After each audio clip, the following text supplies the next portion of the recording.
여러분들 120편부터 134편까지 15개의 시편들은 이 중에서 우리가 좋아하는 시편들도 있어요. 그렇죠? 여러분들이 개별적으로 좋아하는 시편들이 있을 것 같기도 하고, 그건 제가 이따가 청해서 확인해 보도록 하겠습니다. 그런데 이 120편서 134편까지는 시편이라는 책에 들어가기 전에 벌써 하나의 스몰 컬렉션 모음집으로 이것이 존재했다고 학자들이 그렇게 봅니다. 저도 그거를 분명히 그렇게 생각을 하고요. 그런데 어떤 상황에서 이것이 쓰여졌는가에 대해서는 좀 더 earlier 일찍이의 시편 스칼러십 20세기 중반에 이러한 분들은 필경 이것이 유배자들 귀향 갔다가 귀향지에서 이들이 부른 노래라든지 드렸던 기도라든지 아니면은 예루살렘 성전의 15계단을 올라가면서 거기에 관련된 것이 시편들이 여기 들어가 있다. 그렇게 일찍은 그렇게들 생각을 했는데, 오늘날은 이것이 순례자들, 제가 아까 기도하는데 순례자 단어가 생각이 안 나가지고요. pilgrims, 순례자들이 예루살렘 성전에 1년에 3번의 그 페스티벌이 있습니다. 축제가 있어요. 축제에 최소한 한 번이라도 꼭 참석을 하는 것이 이들의 꿈입니다. 근데 다들 그렇게 참석할 수 있는, 3번 다 연속으로 참석할 수 있는 그런 여건이 아닌 사람들이 많이 있었다고 그러고요. 그래서 순례자들이 예루살렘 성전에 올라가는 것. 근데 엄청나게 큰 기대감을 가지고 그들이 성전을 향해 갑니다. 그래서 올라가면서 부른 노래들이 바로 이 성전에 올라가는 노래라는 모음을 만들지 않았는가. 이것이 아마 제 생각에도 그렇게 확실시 나름대로 생각이 됩니다. 그 다음에 여기에서 우리가 굳이 성전에 올라가는 노래라고 하는 것이 여기에 키워드들이 군데군데 나오는데요. 히브리 동사가 이렇게 분사형으로 쓰여진 게 있어요. 그런데 여기 보면요, 122편 4절에 보면은 지파들 곧 야훼의 지파들이 야훼의 이름에 감사하려고 이스라엘의 전례대로 그리로 올라가는 도다. 그래서 여러분들, 저는 성지 순례를 아직까지 할 기회가 없었습니다. 구약 교수인데 엉터리 교수가 돼가지고 그래서 제가 잘 모르는데 간접적으로 접한 예루살렘은 고원지대에 좀 고지대에 있고, 그래서 다른 지역보다는 높기 때문에 사람들이 예루살렘 성전을 향해 올라갈 때에 올라간다는 표현이 딱 맞다 그러고요. 또 예루살렘은 산 위에 위치했기 때문에 성경에 예루살렘으로 올라간다는 표현이 군데군데 나오고 있습니다. 신구약에 나오고 있고, 그다음에 여러분들 여기에 15개의 기도들이 들어있는데요. 이 중에는 다양한 시편의 유형 면에서 다양한 범주들이 여기에 들어가 있어요. 그래서 우리가 첫 시작하는 120편은 120편하고 124편 감사의 기도들도 있고, 그 다음에 신뢰의 기도들이 아주 주옥 같은 신뢰의 기도들이 여기에 들어가 있고요. 그 다음에 기도이기 때문에 여기는 또 애통 속에 드리는 기도, 그러한 기도들, 애가들도 몇 개가 있습니다. 123편, 126편, 130편. 그 다음에 왕을 위해 드리는 기도, 특별히 132편이 우리가 이번에 공부하면서 접하지 않던 그러한 기도들도 있고요. 또 시온의 노래, 시온이라고 하는 시온성, 예루살렘 수도, 이스라엘의 수도 겸 그 다음에 하나님의 성전이 있는 그 시온을 찬양하는 이러한 노래가 특별히 122편에 있고요. 또 찬양의 기도들이 133편, 134편 마지막 2개를 이루고 있고, 또 지혜의 시라고 그래가지고 지혜의 요소가 가득 들어가 있는 이러한 시들이 2개가 있습니다. 127편 솔로몬의 시편이라고 우리가 칭을 하는데요. 127편하고 128편 등 다양한 그러한 범주들이 여기에 포함이 되어 있어요. 그래서 아까 제가 말씀드렸듯이 시편 150편에 속하기 전에 아마 나름대로 이 컬렉션, 소모음집을 벌써 이루고 있었던 것이 궁극적으로는 들어갔다고 생각을 하고요. 그 다음에 근래에 와서 시편 학자들이 저희 PhD affiliate faculty인 데이비드 하울 교수도 그렇고 근래에 와서 많은 시편 연구가 전개가 되고 있는데 어떤 말씀들을 하냐면 이 15개의 기도가 의도적으로 지금 우리에게 주어진 이러한 지구로 이렇게 짜여졌다. 그래서 카이아스틱 스트럭처니 뭐 이런 등등 근래에 많은 연구들이 나오고 시편에 관련된 PhD 논문들도 굉장히 많이 나오고 있는 추세입니다. 그래서 저는 아직까지는 그냥 간접적으로 그런 얘기를 들었고 제가 직접 그 카이아스틱 스트럭처나 대한 이러한 내용은 연구할 기회는 아직은 없었어요. 근데 근래에 나온 소논문들이 굉장히 많이 그런 쪽으로 지적을 해주고 있습니다. 또 이 시편의 우리 전체적인 그 테마, ธี임을 살펴본다면요. 여러분들 제가 맨 위에 타이틀을 약하고 궁핍한 사람들에게 희망을 주는 노래 모음. 제가 궁색하게 이렇게 길게 타이틀을 주어봤는데요. 그런데 사실 이 순례자들이 힘들고 어려운 삶을 살면서 그러나 예루살렘 성전에 올라간다 하면은 이거는 그냥 우리 목사님들 성지순례 가신다 그러면 흥분하시는 거 이상으로 이들에게는 아주 여기에 참석을 못하면은 정말 사람인 척 할 수도 없는 그 축에 끼지 못하는 이러한 식으로 그래서 굉장히 다들 여기 이 시간을 기다려왔고 또 실질적으로 그 순례를 했다. 예루살렘 성전에 순례를 했다. 가서 예배를 드렸다. 또 예배를 드리면서 다시금 신뢰가 더 깊어졌고 더 큰 소망을 가지고 왔다. 이러한 것이 이들의 삶을 이렇게 지탱시켜주는 그러한 귀한 역할까지 했다고 그러고요. 그래서 여기에서 15개 시편 중에 공통적인 띠임이 있다면은 테마가 있다면은 그것은 다름이 아니라 sustaining hope, 우리를 지탱시켜주는 붙잡아주는 hope, 이 지속적인 소망입니다. 꾸준하고 persistent and continuing hope, 이렇게 우리가 띠임을 볼 수가 있습니다. 예배드리러 올라가는 길에 거기에서 노래를 하고 성전에 도착하여 주님의 면전에 들어가 다른 숭배자들과 예배자들과 함께 그들의 하나님께 찬양 감사를 드리는 소망을 노래했습니다. 그래서 이들이 이 경험을 하면서 가슴속에 확신을 받고 돌아가는 것은 현재의 상황에서 아무리 위축된 그들의 현실이었지만 그들은 창조주 하나님에 대한 확고한 신뢰를 다시금 재확인하고 돌아가는 이러한 경험들을 했다고 합니다. 그래서 이 시편에 언급된 천지를 만드신 분, 여러분들 천지를 창조하신 분이 바로 자기의 하나님이시다. 이러한 표현이 한 네 번인가 5번 15개의 시편 속에서 나옵니다. 그래서 이것도 저희들이 한번 그 의미를 추적을 해봐야 될 것 같고요. 오케이. 그럼 여러분들 120편에서 134편의 15개의 시편 중에서 혹시 여러분들 나름대로 평상시 좋아하는 시편들이 있으세요? 그렇다면 어떤 거고 또 어떤 이유로? 예, 오케이. 그렇죠. 예, 좋습니다. 그거는 노래로도 많이 되어 있고요. 정말 너무나 이미지들이 참 저희들의 가슴에 와닿고 박히고 우리의 것으로 만드는 데 있어서 너무나 쉽게 이렇게 ready to serve meal 같이 우리에게 다가오기 때문에 여러분들 여기에서 지금 이게 누가 들어오고 있습니까? 어서 처음 오시는 분인 것 같은데. 오케이. 좋습니다. 우리 이하늘 하구가 들어오니까 저는 하구가 아니죠. 여긴 교회니까 전도사님 제가 더 신이 납니다. 예, 그렇죠. 그게 목사님 말씀하신 게 121편. 예, 내가 사를 향하여. 또 다른 분들은 120편에서 135편 사이에 어느 시편이 여러분들이 평상시에 관심을 두고 저는 이걸 좋아합니다. 제가 좋아하는 거는 131편입니다. 131편.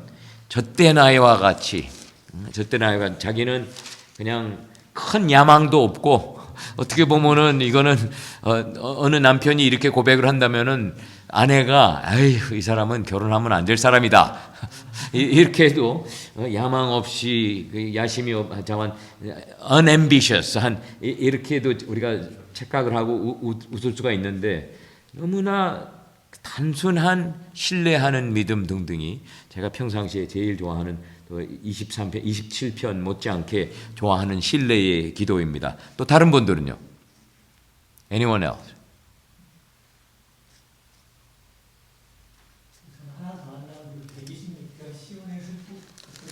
시온의 이것도 그렇죠. 여러분들 참 그 표현이 어떻게 이렇게 가슴에 저리는 내용을 잘 표현으로 나온 것이 우리가 그것만 공부를 해도 시편을 통해서 얻을 수 있는 귀한 값진 교훈이 될 것 같은데 정말 마치 꿈을 꾸는 것 같이 포로를 돌려보내실 때 이거하고 127편까지는 오늘 저녁에 저희들이 살펴보도록 하겠습니다. 또 다른 분들은요? 다른 분들은 120편에서 134편까지 어떠한 시편 좋아하는 시편들이 있어요? 그러면 잘 됐습니다. 이번 기회에 이제 만드셔야 되는 거예요. 그렇죠? 이번 기회에 저희들이 한번 살펴보고 여러분들 틀림없이 좋아하는 시편이 나올 것 같고 저는 지금 우리 최규화 준사님이 127편을 택할 것을 은근히 기다리고 있었는데 그 말씀 안 하시네요. 겸손하셔가지고 여기 자식들은 야훼의 기업이요 태의 열매로다. 그거는 제가 다시 한번 기회를 드릴게요. 우리 끝날 때 오늘 127편 마지막으로. 오케이. 그래서 여러분들 먼저 시편 120편 제가 여러분들 교재에는 그냥 신경 안 쓰고 제 노트만 엄청 길게 작성을 했는데 그냥 간단하게 질문 그 디스커션 generating question들 주로 제가 삽입을 했습니다. 그리고 여러분들 제가 작년에 무엇을 출판을 했냐면요. 우리 남침례 교단에서는 1월 달에 January Bible Study라는 것이 traditionally 전통적으로 몇십 년이 아마 한 세기 이렇게 해왔던 것 같아요. 그래서 한 2년인가 전에, 3년 전에 우리 그 썬데이 스쿨, 지금은 썬데이 스쿨 보드가 아니죠. 라이프웨이 그 퍼블리싱 하우스에서 어떻게 저를 알아가지고 나중에 얘기를 들으니까 그냥 미국인 저자들에게만 또 백인들에게만 이렇게 하지 말고 좀 더 다양한 차원에서 그래가지고 제가 그 에디터가 저한테 연락이 왔어요. 그래서 제가 물어봤어요. 나를 어떻게 알고 찾아왔냐? 그랬더니 하는 얘기가 당신 학교의 웹사이트에 당신에 관한 정보가 확 우리 눈에 뜨는 정보가 들어있기 때문에 그 IT 디파트 아니면 웹사이트 매니저한테 좀 고맙다고 얘기를 하라고. 무슨 얘기를 하는가 했더니 제가 가르친 클래스 중에 하나가 Spirituality of the Psalms 시편 기자들의 영성이라는 클래스를 단연간 가르치고 있는데 그게 어떻게 이 사람들이 이제 침례교 신학대학원의 구약 교수들을 찾았던 거예요. 그래서 저에게 그 기회가 주어져 가지고 제가 열심히 작성을 했습니다. 시편 전체를 다 하는 것은 아니었고요. 그 중에서 한 8가지의 주제로 해가지고 제가 카멘테리를 작성을 해서 오늘 제가 나누고자 하는 것은 거기에서 물론 과거에 23편, 27편 뭐 이런 등등도 거기에서 제가 적었던 것을 여러분들하고 같이 나눴던데 특별히 이 부분은 그 에디터가 저한테 그 시편들을 어사인을 해줬어요. 어사인을 해주고서 여기에 대해서 한번 카멘터리를 적어주세요. 제가 이 부분이 제일 저한테 좋았던 부분입니다. 너무나 단순한 기도들인데 그런데 가슴에 공감이 그냥 저절로 공감이 형성이 되고 그래서 여러분들 저한테는 너무나 흐뭇한 그러한 경험이었습니다. 시편 120편은 진리와 평화를 위한 외침인데요. 이것은 우리가 한번 읽어보면은 어떠한 배경에서 이 기도가 드려졌는가 그렇게 우리가 생각을 할 수가 있어요. 제가 한번 읽어보도록 하겠습니다. 내가 환난 중에 야훼께 부르짖었더니 내게 응답하셨도다. 야훼여 거짓된 입술과 속이는 혀에서 내 생명을 건져주소서. 거기까지 여러분들 우리가 한 그룹으로 맺을 수가 있고요. 한 섹션으로. 그 다음에 3절 4절 여기서 내 속이는 혀여 무엇을 내게 주며 무엇을 내게 더할꼬 장사의 날카로운 화살과 로뎀나무 숯불이로다. 거기까지 또 한 그룹이 묶여져 있고요. 그 다음에 맨 마지막에 세 번째 파트가 5절부터 7절까지입니다. 메색에 머물며 게달의 장막 중에 머무는 것이 내게 화로다. 여러분들 메색과 게달이라는 것은 팔레스타인의 이스라엘에 있는 지명이 아닙니다.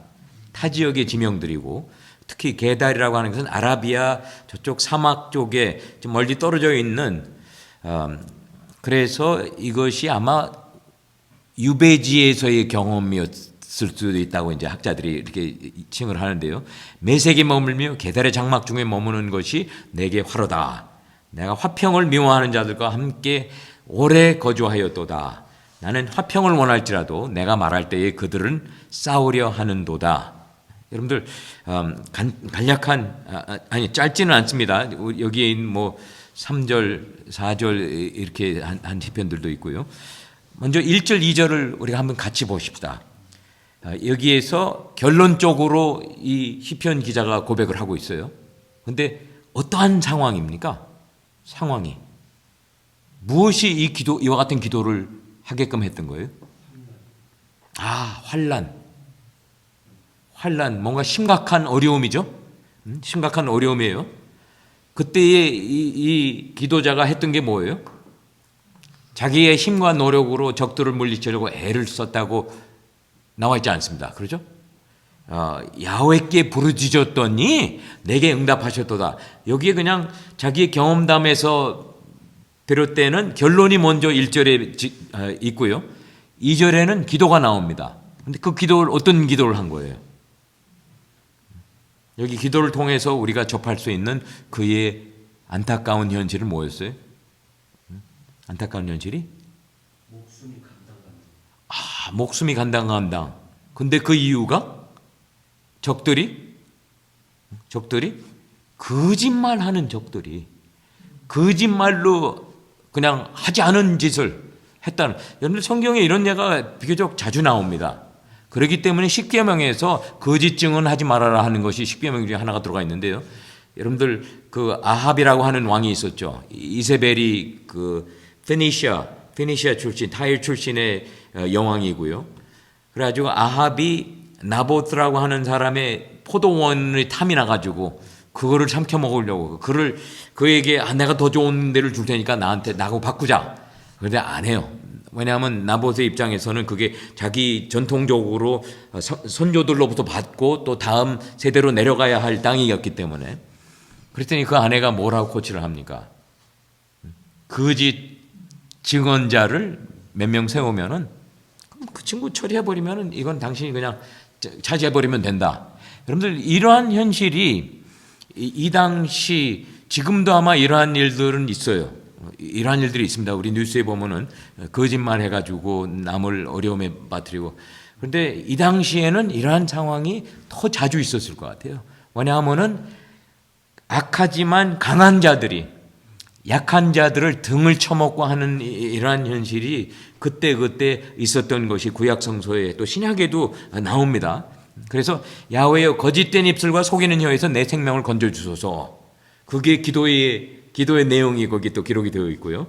그런데 야훼가 건져주셨죠. 그렇죠? 응답하셨도다. 이렇게 결론적으로 1절에 나와 있고요. 그 다음에 3절 4절은 그가 자기의 대적하는 자들, 거짓말로 자기를 그냥 죽을 지경으로까지 몰아가는 자들에게 자기가 했던 대화가 여기 아마 기록이 되어 있는 것 같아요. 그렇죠? 너 속이는 혀여, 무엇을 내게 주며 무엇을 내게 더할꼬. 여러분들 이것도 좀 말의 표현이 재미있어요. 그렇죠? 이 악마들아, 내 앞에서 물러가라, 이렇게 얘기를. 옛날에 저희 목포 산에 있었는데 저희 할아버지가 산에 주변에 겨울이 되면은 땔감을 하기 위해서 저희 산에 사람들이 와가지고 훔쳐가는 거예요. 뭐를 훔쳐가냐? 저기 소나무. 저도 할머니에 따라서 그걸 해봤어요.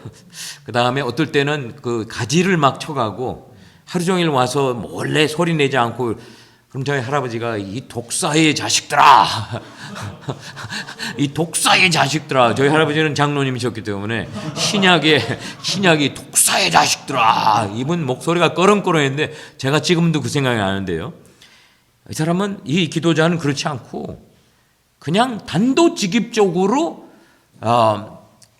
문제가 어디에 있는가를 딱 지적을 해주고, 너 속이는 혀여 무엇을 내게 주며 무엇을 내게 더할꼬. 그랬는데 여기에서 또 해결책을 본인이 생각을 해내는 거예요. 그렇죠? 장사의 날카로운 화살과 로뎀나무 숯불이리로다. 이게 무슨 말입니까? 너한테 무엇을 내게 더할꼬. 이거는 뭘 더 주겠다는 게 아니라 무엇으로 내가 너 이 속이는 혀를 내가 대적을 할 것인가, 어떻게 이것을 할 것인가. 이랬을 때에 그가 생각해낸 해결책은 다름이 아니라 장사의 날카로운 화살로 혀를 쏜다는, 아마 이러한 얘기일 것 같기도 하고, 화살로 입을 그냥 쏜다는, 아니면 로뎀나무 숯불. 여러분들 숯불은 저희들이 다 알죠? 숯불집. 이건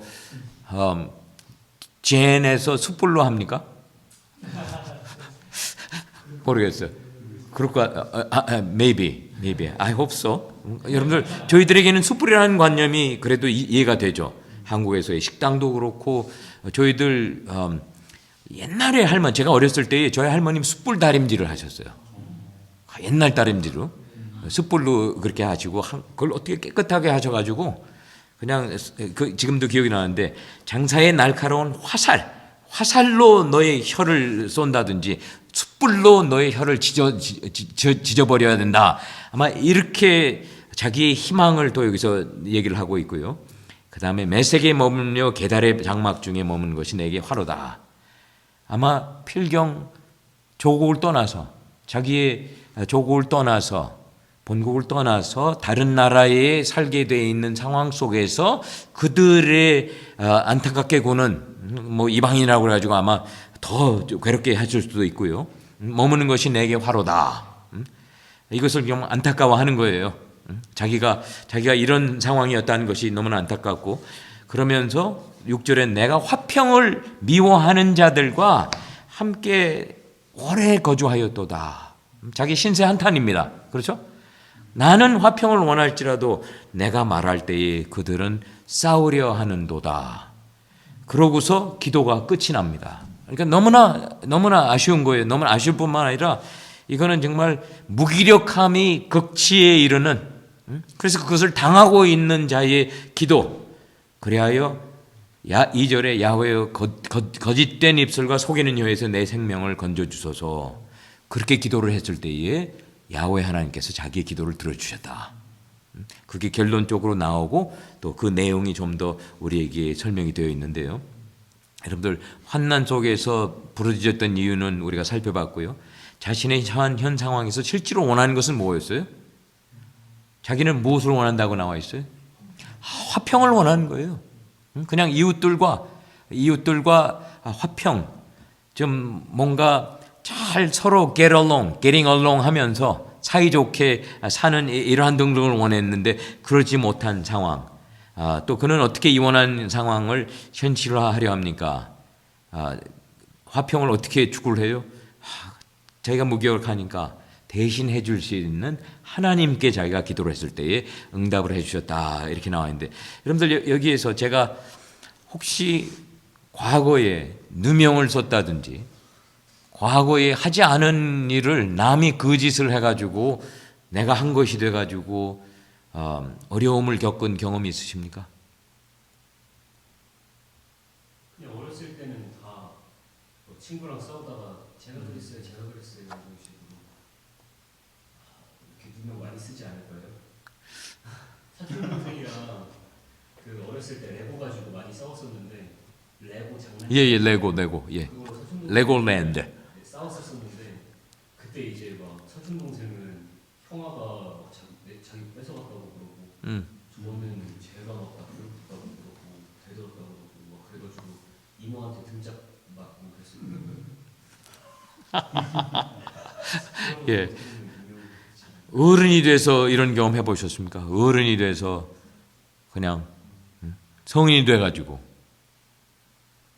저도 했던 경험이 있는데 지금 갑자기 생각이 안 나요.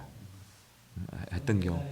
이제 사역할 때그 이렇게 교회분들이 있잖아요. 그러니까 젊은 분이 있었는데 이제 교회 처음 오고 이제 하니까 이렇게 잘 정착하게 해주려고 대화도 많이 하고 기도도 나누고 그렇게 됐는데 나중에 이제 이렇게 들려오는 소리가 제일 싫어했던 사람이 이제 좀 이렇게 비즈니스 크게 했던 어떤 형제분이었는데 제가 그분한테 좀 목회를 도와달라고 부탁을 했대요. 그래가지고 그러다 오는데 뭐 이런 그렇죠. 그랬는지 또 이렇게 또 하다가 뭐 이렇게 말하지 않았는데 저 싫어하는 사람이 조 목사가 이런 얘기 했다고 그렇게 그런 얘기 들으니까 이제 뚜껑이 열리더라고요. 그래요. 그런 경험들 사역자들 종종 하고 우리 기령환 목사님도 그런 말씀 해주시기도 하고 저는 학생처장일 때에 제가 학생처장을 하면서 박사과정 논문을 마쳐야 되는데 그때 이제 Word Perfect이라는 소프트웨어가 있었고 제가 컴퓨터 완전히 문외한이었다가 그걸로 이제 논문을 써야 되는 상황이 되어버렸어요. 근데 작동하는 걸 잘 모르니까 제가 하다 말고 딱 스탁이 돼요. 뭔가 작동이 안 돼. 여기서 진전을 해야 되는데 할 줄을 모르니까. 그래서 제가 비서를 찾아라, 비서실로 들어가서 비서가 있냐 도움을 청하러 갔는데 벌써 그날 제가 일찍 런치 브레이크를 하러 가라고 허락을 했어요. 그런데 저는 이거를 해야 나도 가서 점심을 먹는 이런 상황이 되다 보니까 옆에 있는 다른 부서의 비서를 찾아가서 너 혹시 이 Word Perfect 이렇게 하는 거 어떻게 하는 줄 알겠냐? 그래서 자기 Word Perfect 익숙하다고. 그래서 왔는데 한 5분이 가고 10분이 가는데 그걸 못 해주고 있는 거예요. 안 된다 이거예요. 안 된다. 그래서 제가 너무나 미안해가지고 너무나 미안해. 지금 우리 자매 점심시간을 내가 까먹고 있는데 미안하다고. 이제 가보라고. 식사하러 가세요. 지금까지 도와주려고 한 건 너무나 고맙다고. 이제 내 비서가 점심시간 후에 오면은 내 비서가 아마 필경 도와줄 것 같습니다. 그랬더니요. 그 다음날 그 비서, 다른 오피스의 비서의 보스가 제 방에 들어오더니, 제 사무실에 들어오더니, 너 뭐 내 비서한테 무슨 평가를 했다며? 나쁘게 비교를 했다며? 무슨 얘기야? What do you mean? 무슨 얘기를 하냐? 그랬더니 이 사람이 하는 얘기가 자기 비서를 내 비서하고 비교를 해가지고 자기 비서는 못하는데 내 비서는 할 거를 얘기를 하더래요. 저는 너무나 그때는 그냥 그렇지 내가 그 얘기는 했어요. 근데 전혀 그런 뜻으로 한 건 아닌데 여러분들 이러한 것은 그래도 좀 쉽게 풀어갈 수 있는 유명입니다. 그렇죠? 그런데 이 시편 기자와 같이 정말 누가 자기를 죽이려고 몰아제끼면서 누명을 씌워가면서 거짓으로 하는 이러한 무기력한 자들 그때의 환난 중에 야훼께 부르짖었다. 야훼라고 하는 분 한 분밖에는 자기의 현실에 실질적으로 도움을 줄 수 없는 이런 상황에서 여러분들 이 시편 120편이 추구하는 우리에게 요구하고 우리에게 심사숙고해서 이와 같은 믿음의 현실을 행동으로 옮겨보세요 하는 게 있다면 무엇일까요?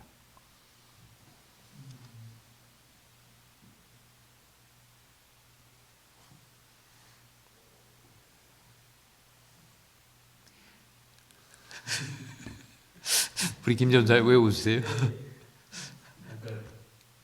상대가 이렇게 날 누명 씌우고 막 죽이려고 해도 내가 안 하고 하나님을 부르짖고 협평을 항상 원하고 기도하는 거를 원하지 않았을까 하고 싶지 않았을까.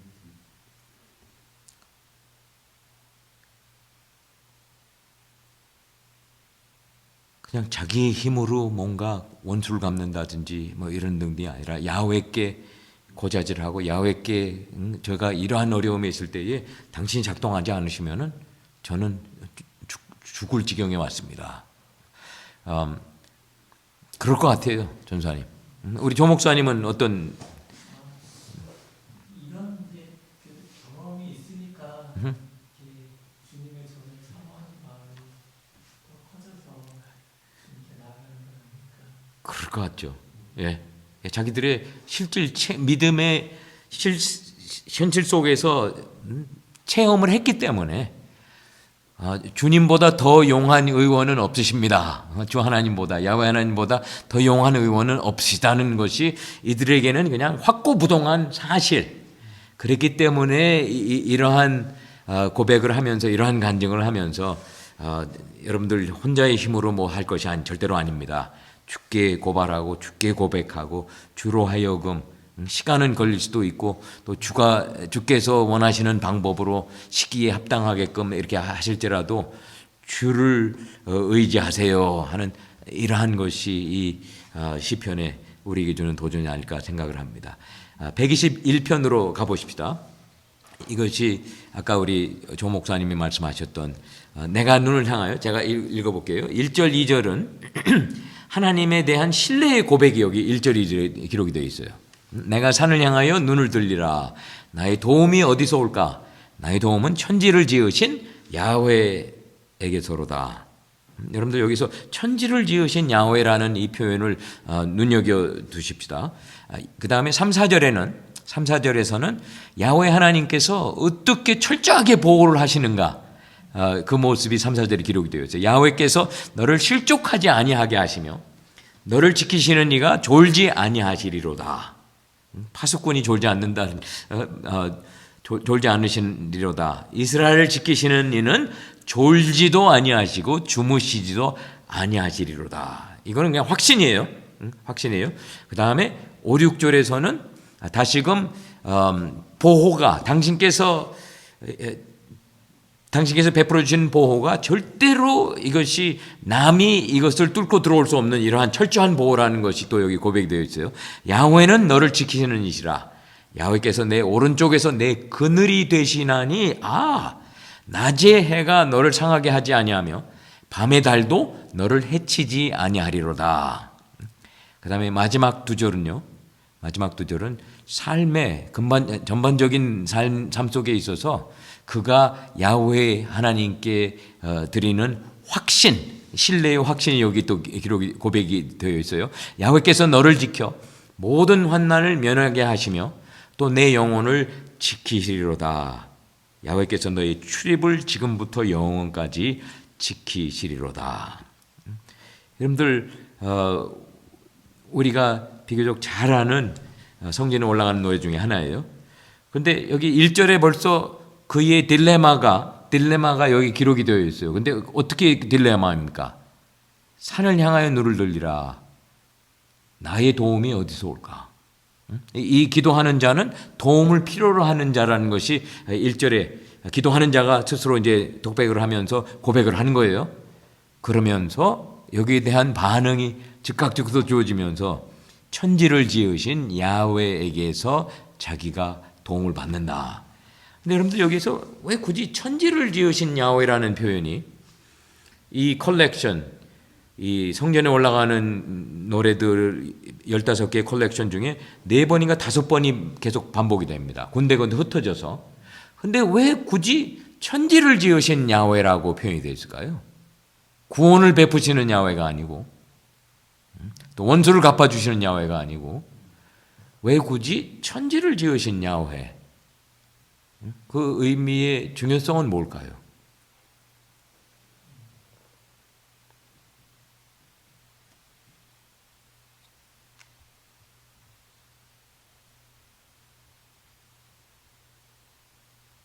제일 강하신 그렇죠.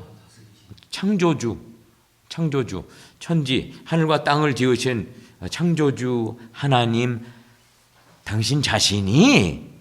당신은 창조주뿐만 아니라 나를 지켜주시는 분이시다.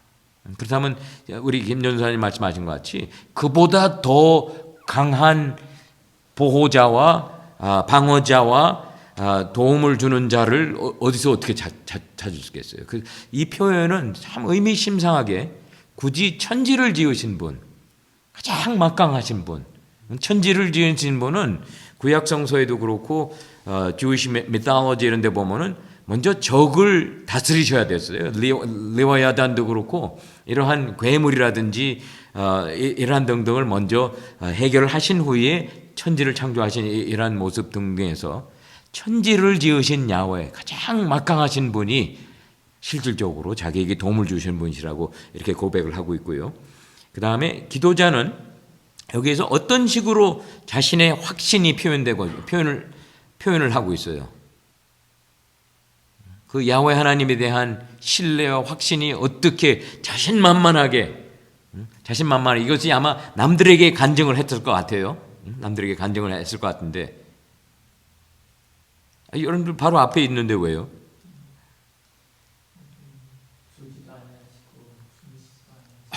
졸지도 아니하시고 또 그 위에 3절에는 실족하지 않으시고 너를 실족하게끔 네가 그냥 쓰러져서 사라질 때까지 그대로 절대로 그렇게 하지 않으시는 분이시고 졸지 않으시고 주무시지 않으시고 이러한 등등 자기 나름대로의 확신이 또 그뿐만 아니라 5절 6절에는 그가 친히 하시는 행동들이 보호의 행위들이 나타나죠. 여기 또 포함이 되어 있죠. 야훼가 너를 지키시는 이시라. 야훼께서 내 오른쪽에서 내 그늘이 되시나니. 보호의 그늘. 여러분들 그 사막지대에 쨍쨍이 비춰지는 햇빛 뭐 이런 등등에서 그늘을 만들어 주시고 낮에 해가 너를 상하지 않게 하며 밤의 달도 너를 해치지 아니하리로다. 그러니까 그가 너를 보호해 주실 때에는 어느 누구가 어느 어떠한 엘리먼트가 뚫고 들어와서 너를 해치지 못하는 프루프, 완전히 그게 증명이 된 100% 프루프 증명이 된 그러면서 결론적으로 이것이 일반적인 삶의 전반적으로 야훼께서 너를 지켜 모든 환난을 면하게 하시며 또 내 영혼을 지키시로다.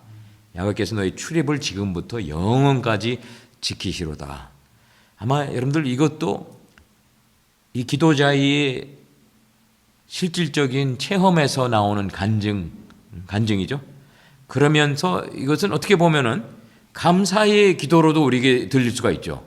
왜냐하면은 야훼 하나님에 대한 자랑, 그분의 용하신 모습 이러한 등등이 여기서 이렇게 고백이 되어 있고요. 또 다시금 제가 똑같은 질문을 합니다. 이 시편이 추구하는 믿음의 현실은 무엇입니까? 이 시편을 우리가 저도 이 121편 시편 좋아합니다. 이것을 제가 읽고 묵상하고 할 때에 저에게 어떤 면에서 힘이 되고 또 저에게 어떤 면에서 이러한 믿음의 반응을 초래하게끔 합니다.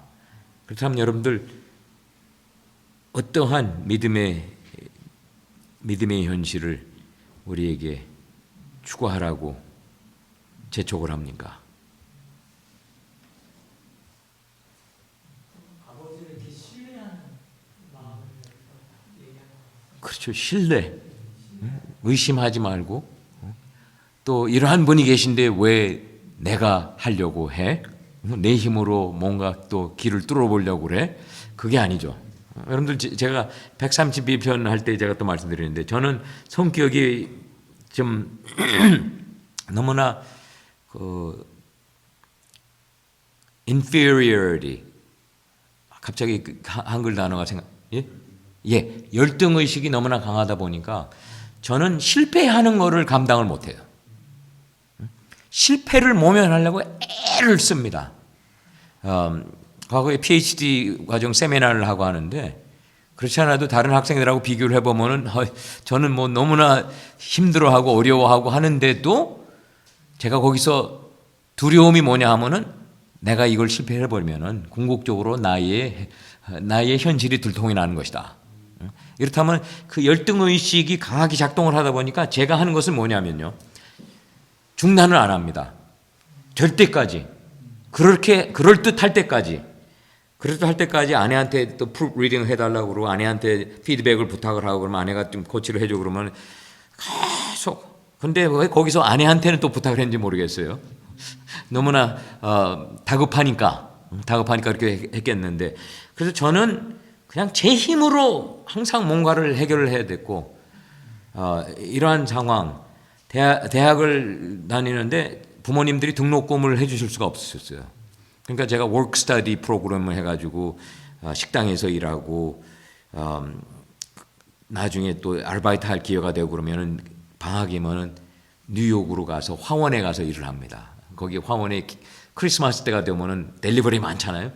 거기 가서 그냥 그 아저씨 어느 교회 집사님이신데 거길 가서 방학 동안에 한 일주일 동안을 일을 하고 그러면은 돈이 조금씩 모여지고 등록금을 내고 그러니까 객지에서 제가 뭐를 해결을 해야 되는 이러한 습관이 들다 보니까 남한테 손을 내밀고 하는 건 저는 너무나 힘들어요. 지금도 그렇습니다. 남을 도와주고 하는 거는 엄청 기뻐요. 그런데 남한테 손을 내미는 거는 이건 그냥 이걸 뭐라고 창피함. 내가 이 정도이기 때문에 나는 남한테 손을 내민다 이런 등. 근데 그러다가 이 시편을 보면은 그냥 뭐 두말할 것 없이 나의 도움이 어디서 와? 당연하지. 야훼 하나님, 천지를 지으신 야훼 하나님이 나에게 도움을 베푸시고 나를 보호해 주시는 분 이런 등등해서 여러분들 여기에 나오는 15개의 시편 중에서 꽤 여러 개가 저희의 그러한 안타까운 현실을 지적을 해주고 있어요. 네가 혼자 해보려면 뭘 어떻게 어쩔 거나 뭘 할 수가 있어. 그거를 제가 조금씩 더 인정을 하고 혼자 스트로크를 하려는 것보다 한번 제가 이러한 일이 있었습니다. 제가 톱질을 하고 있는데 아내가 그걸 보더니 치근해가지고 바깥에서 저희들 밴쿠버 집에 살 때에 강아지들이 집 두 마당을 왔다 갔다 하면서 이런 상황이 돼버렸어요. 왜냐하면 담장이 몇 군데 그 보드가 깨져가지고 그거를 제가 하는데 갔다가 마지막까지 제가 끼어야 완벽하게 이게 성공하는데 그러려면은 이걸 제가 톱을 또 잘라야 돼요. 잘라야 되는데 담장이 길죠. 그 나무가. 근데 그거를 제가 이렇게 자르는 거예요. 이거는 기계 톱으로 어디 하드웨어 스토어나 가면 그게 딱 해결이 되는데 그날 그거를 제가 딴 데 나가기 싫고 그냥 완성을 해보려고 이렇게 자르는데 안 되는 거예요. 안 돼요. 한참 애를 써요. 한참 한 10분 이상을 하니까 그냥 겨우 한 5cm 나가는데 아직도 한 근 1m 이렇게 남아있을 때에 제 아내가 안에서 설거지를 하다가 보고서 치근해가지고 여보 내가 도와줄까? 응? 치근해서 내가 도와줄까? 그랬더니 제 입에서 무슨 얘기가 나오는지 아십니까? I don't need your help. I don't need your help. I can do this myself. 아내가 머쓱해가지고 나오려고 하다가 다시 들어가더라고요. 그건 완전히 잘못 제가 고깝게 이해를 한 거죠. 아내가 도와주겠다는 그거밖에 없는데 당신 이것도 하나 제대로 못해. 저는 그렇게 들은 거예요. 아버지의 음성을 죄송합니다 아버지 듣고서 거기에 대한 반응이 이렇게 나오고 그랬을 때 제가 항상 저희 어머님이 어렸을 때부터 제가 자라날 때에 너는 영특하다. 너는 오남매 중에 제일 똑똑하다. 너는 어떠한 과제가 너에게 맡겨지더라도 너는 잘할 수 있는 아이다. 그런데 나이가 들어가면서요 그렇지가 않더라고요. 초등학교 때 1등 하는 거 하고 중학교 때에 가서는 1등 하는 게 좀 뜸해지기 시작을 하고 그 다음에 미국에 와서 고등학교를 가는데 뭐 영어도 못하고 그러니까 이건 뭐 1등이라는 관념은 완전히 사라져버리고 그건 열등의식이 강하게 존재를 하면서 그래서 저는 이 시편을 읽을 때마다 내가 빨리 도움을 청해야지 내 자존심이 밥 먹여주지 않는다. 이런 저는 지난 주일날 우리 김희민 전사님이 한 게 너무나 뿌듯하고 너무나 좋아요. 여러분들 11월 1일이 무슨 날인지 아십니까? 11월 1일이 무슨 날인지 아십니까? 예, 그날은 김희민 생일입니다. 근데 제가 그걸 보는데 야, 우리 저 젊은 전도사 너무나 솔직하고 너무나 깨끗하고 순진하고 내가 저 나이 때에 나는 저런 면이 없었지. 왜냐? 어디 가서 남들한테 도움을 청할 수가 없었으니까요. 도움을 청해야 되는 사람. 저는 심지어는 저희 작은 아버지가 미 8군 부대에서 간호사였어요. 이분이 간호사였고 그래가지고 작은 엄마 집에 가면은 저희 어머니가 리스트를 만들어 주십니다. 빨간 약, 아스피린, 그다음에 그 마이신 연고 뭐 이런 등등. 그러면은 그 리스트를 제 형한테 줘요. 그럼 제 형은 또 저한테 줘요. 저한테 주면 싫다고 안 받는다고. 너너 형이 엄마, 작은 엄마한테 얘기하라고. 그러면 이제 한참 놀다가 이제 집에 가야 되잖아요. 그럼 형이 저한테 이제 윽박질을 하는 거예요. 나이가 세 살이 많다 보니까 덩치도 저보다 크고 뭐 어떡합니까? 그럼 제가 그게 싫어가지고 작은 엄마, 간호사 남편, 그러니까 빨간 약도 잔뜩 있고 마이신 연고도 잔뜩 있고 아스피린 뭐 이런 잔뜩 있어요. 그런데도 그 어린 나이에 잠깐만 엄마가 이거 떨어졌대요. 이 얘기가 안 나오는 거예요. 그러한 삶이 어른이 돼서 제가 내가 이렇게 연약한 인간이구나 하는 것을 깨달았을 때의 충격. 그걸 깨달았을 때에는 그 다음에는 또 이걸 극복을 해가는 과정이 너무나 오래 걸리는 것 같고 지금도 뭐 그러한 경향이 어느 정도 남아있기도 하고요. 그래서 여러분들 121편 저에게는 아주 귀한 사실을 저의 연약함이 오히려 나의 축복을 초래하는 히든 카드다. 이렇게 결론을 내리고 그와 같은 현실을 받아들여야 한다고 제 나름대로 주장을 합니다. 122편으로 또 넘어갑니다. 여러분들 시간이 예루살렘을 위한 기도예요. 이거 아까 우리 조 목사님도 말씀하셨죠. 1절에 말씀하셨고 1절하고 2절은 먼저 다른 순례자들하고 같이 예루살렘 성전으로 올라가는 데에 기쁨이 여기서 고백이 되고 있고요. 그 다음에 3절부터 5절까지는 왜 예루살렘 성이 왜 중요한가? 믿음의 백성들에게 또 의의 백성들에게 왜 예루살렘 성이 중요한가가 3절부터 5절까지 나와 있고 그 다음에 6절부터 9절은 그 중요한 예루살렘 성에 대한 축복의 기원입니다. 평강을 기원하는 기도가 여기 들어가 있어요. 제가 읽도록 하겠습니다. 사람이 내게 말하기를 야훼의 집에 올라가자 할 때에 내가 기뻐하였도다. 예루살렘아 우리 발이 내 성문 안에 섰도다. 여기는 마치 예루살렘이 이제 의인화돼 가지고 예루살렘에게 직접 기쁨을 이렇게 고백을 하는 거예요. 2절에 3절 보십시오. 예루살렘아 너는 잘 짜여진 성읍과 같이 건설되었도다. 지파들 곧 야훼의 지파들이 야훼의 이름에 감사하려고 이스라엘의 전리대로 그리로 올라가는도다. 거기 심판의 보좌를 두셨으니 곧 다윗의 집에 보좌로다. 결론으로 마지막으로 들어갑니다. 예루살렘을 위하여 평안을 구하라. 예루살렘을 사랑하는 자는 형통하리로다. 내 성 안에는 평안이 있고 내 궁중에는 형통함이 있을지어다. 내가 내 형제와 친구를 위하여 이제 말하리니 내 가운데 평안이 있을지어다. 야훼 우리 하나님의 집을 위하여 내가 너를 위하여 복을 구하리로다. 여러분들 이 마지막 절들에 보니까요. 왜 예루살렘이 중요한가가 여기 기록이 되어 있죠. 그렇죠? 그 이유가 뭐예요? 두 가지로 우리 시편 학자들은 두 가지로 시편에서 예루살렘에 왜 그렇게 사랑을 받고 환영을 받고 하는 이유는 두 가지라 이거예요. 어떤 두 가지입니까?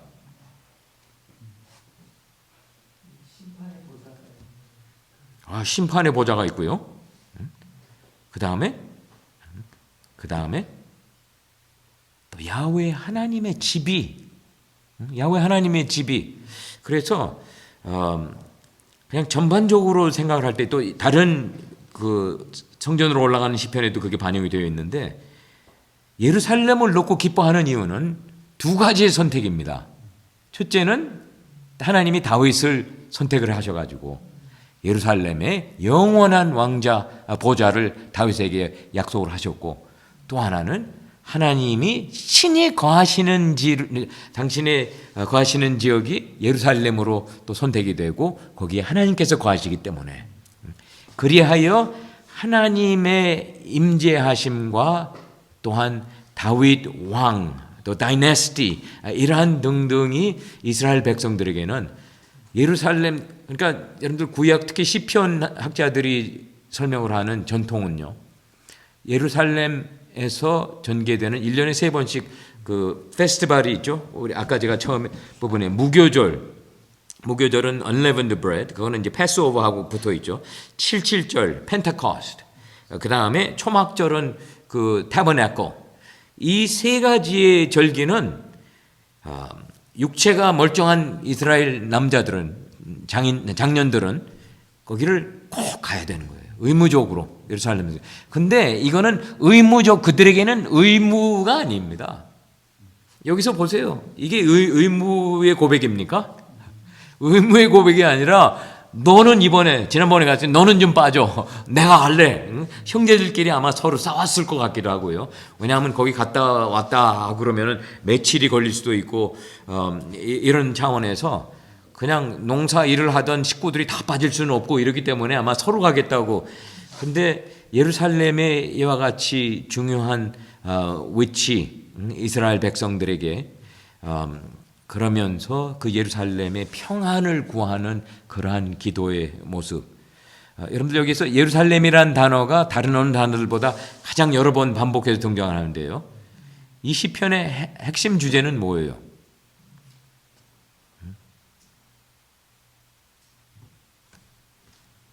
이 시편의 핵심 주제는 예루살렘 자체일까요?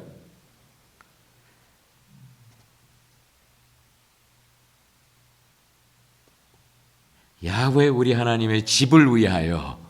제 짐작은 아마 필경 예루살렘은 무엇을 대신해서 여기에서 칭함을 받고 있냐 하면은 야훼 하나님의 집이 있는 중요한 곳, 중요한 성. 이렇게 해서 예루살렘이라 하면은 여러분들 거기에 뭐 왕궁도 있었고 그렇지만 예루살렘 템플이 먼저 더 좀 하나님이 God's abiding place, 이렇게 해서 야훼 하나님의 집이 예루살렘으로 이렇게 대신해서 사용되는 것을 볼 수가 있고요. 그다음에 여러분들 이 예루살렘이 야훼 하나님의 집이라는 것이 왜 이 순례자들이 그 성전을 향해 올라가면서 왜 그렇게 큰 기대를 하고 올라갔을까요? 예루살렘 간다. 내가 이번엔 간다. 그러면서 좋아해가지고 다른 순례자들 속에 끼어서 올라가는 그들에게 가장 큰 기쁨의 대상이 되었던 게 뭐예요? 어떻게 여러분들 짐작을 하십니까?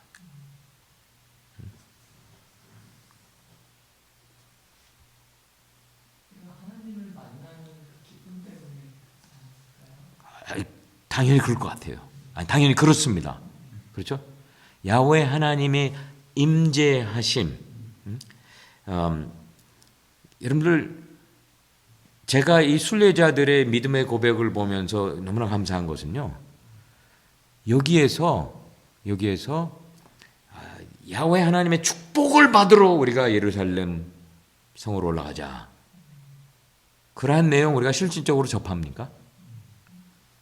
오히려 그 반대로 야훼 하나님을 송축하자, 그 다음에 예루살렘을 우리가 축복을 하자.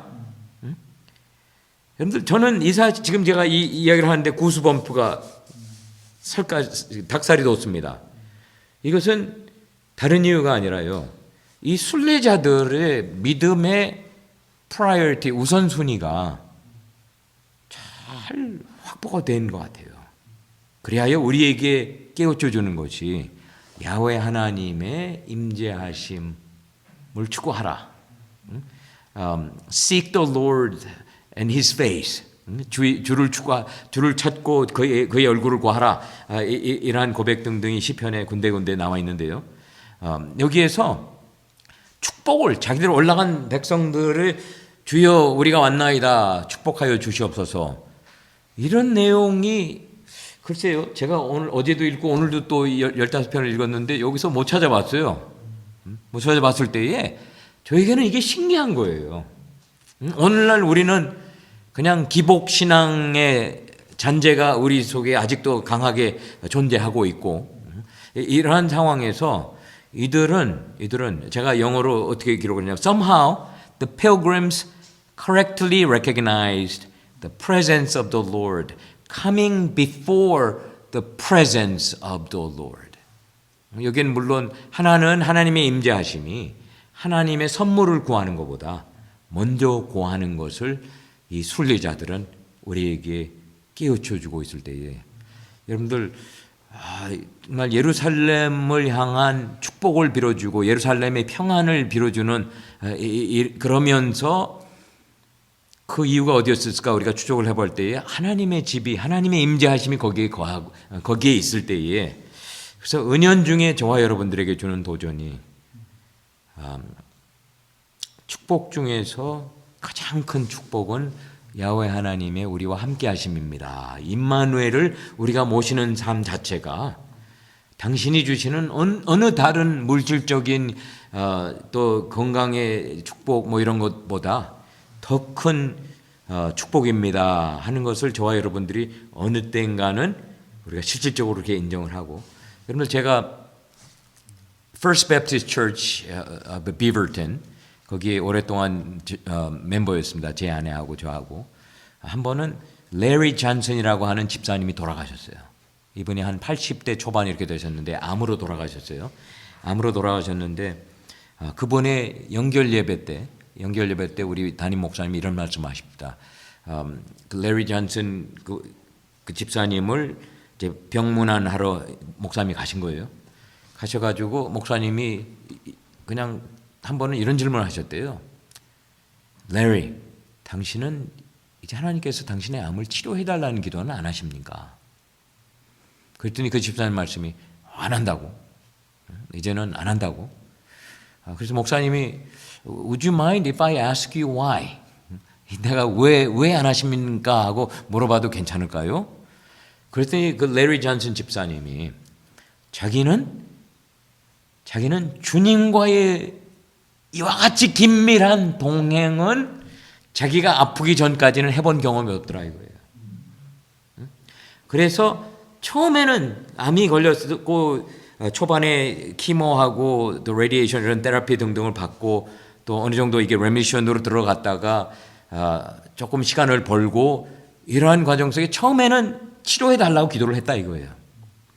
그런데 이제는 의사 이건 더 세포도 더 많이 확장됐고 퍼졌고 그래서 이제는 더 이상 도리가 없습니다.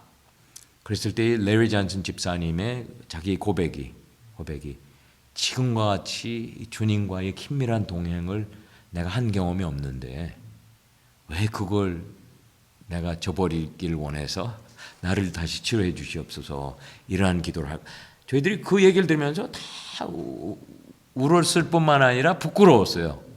너무나 부끄러웠어요.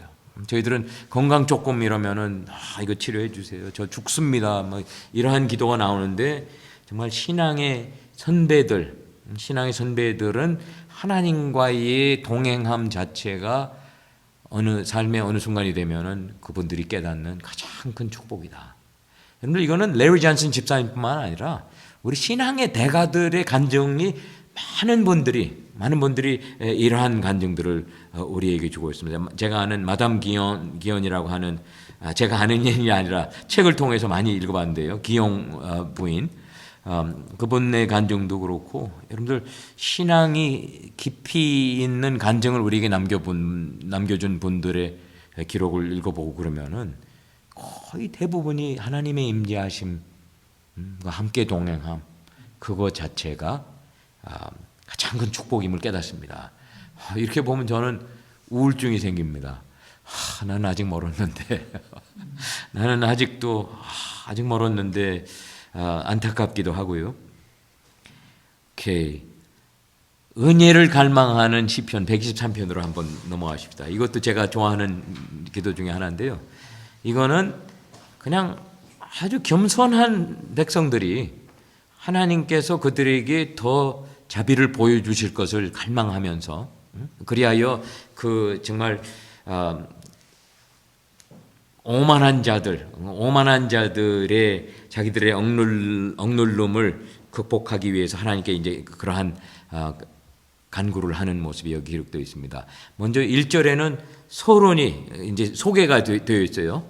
소개가 되어 있고 그 다음에 2절하고 3절에는 의로운 자들이 정말 자신 있게 하나님께 의지하는 모습이 여기에 이제 기록이 되어 있고 그 다음에 맨 마지막 절에는 자기의 힘을 의지하고 하는 자들의 종말이 어떻게 되는가 이러한 등등 그들의 행위가 또 여기 또 기록이 되어 있어요. 여러분 제가 읽도록 하겠습니다. 하늘에 계시는 주여 내가 눈을 들어 주께 향하나이다. 잠깐만요. 여러분 제가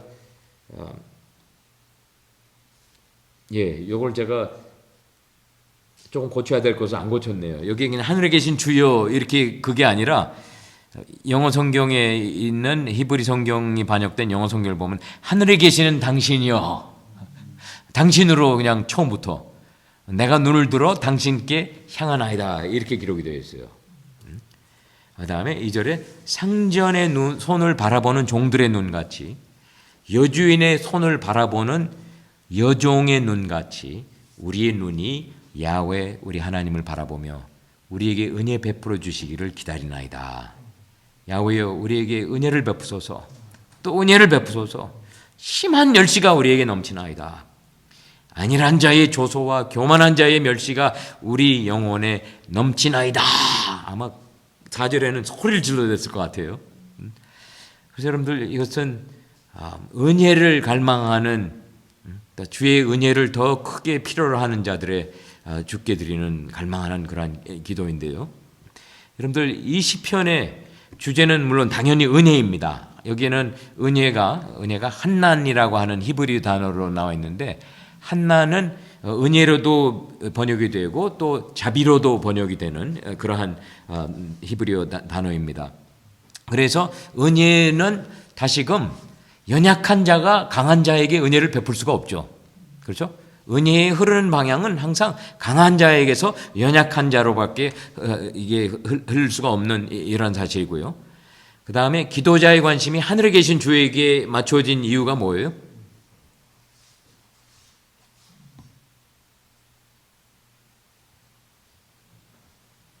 자기들을 억누르는 교만한 자의 행위를 감당할 수가 없기 때문에 스스로는 그렇죠? 다시금 여기에서 하나님께 의지해야만 하는 그러한 이유가 이들은 그 이유이기 때문에 당신께 나와서 당신께 도움을 청하는 이러한 모습을 계속 접하게 되는데요. 기도자가 하나님께서 주시길 바라는 것이 은혜이고 또 그 이유는 자기가 그 은혜를 스스로가 만들어서 스스로에게 줄 수 있는 이러한 위치가 아니기 때문에.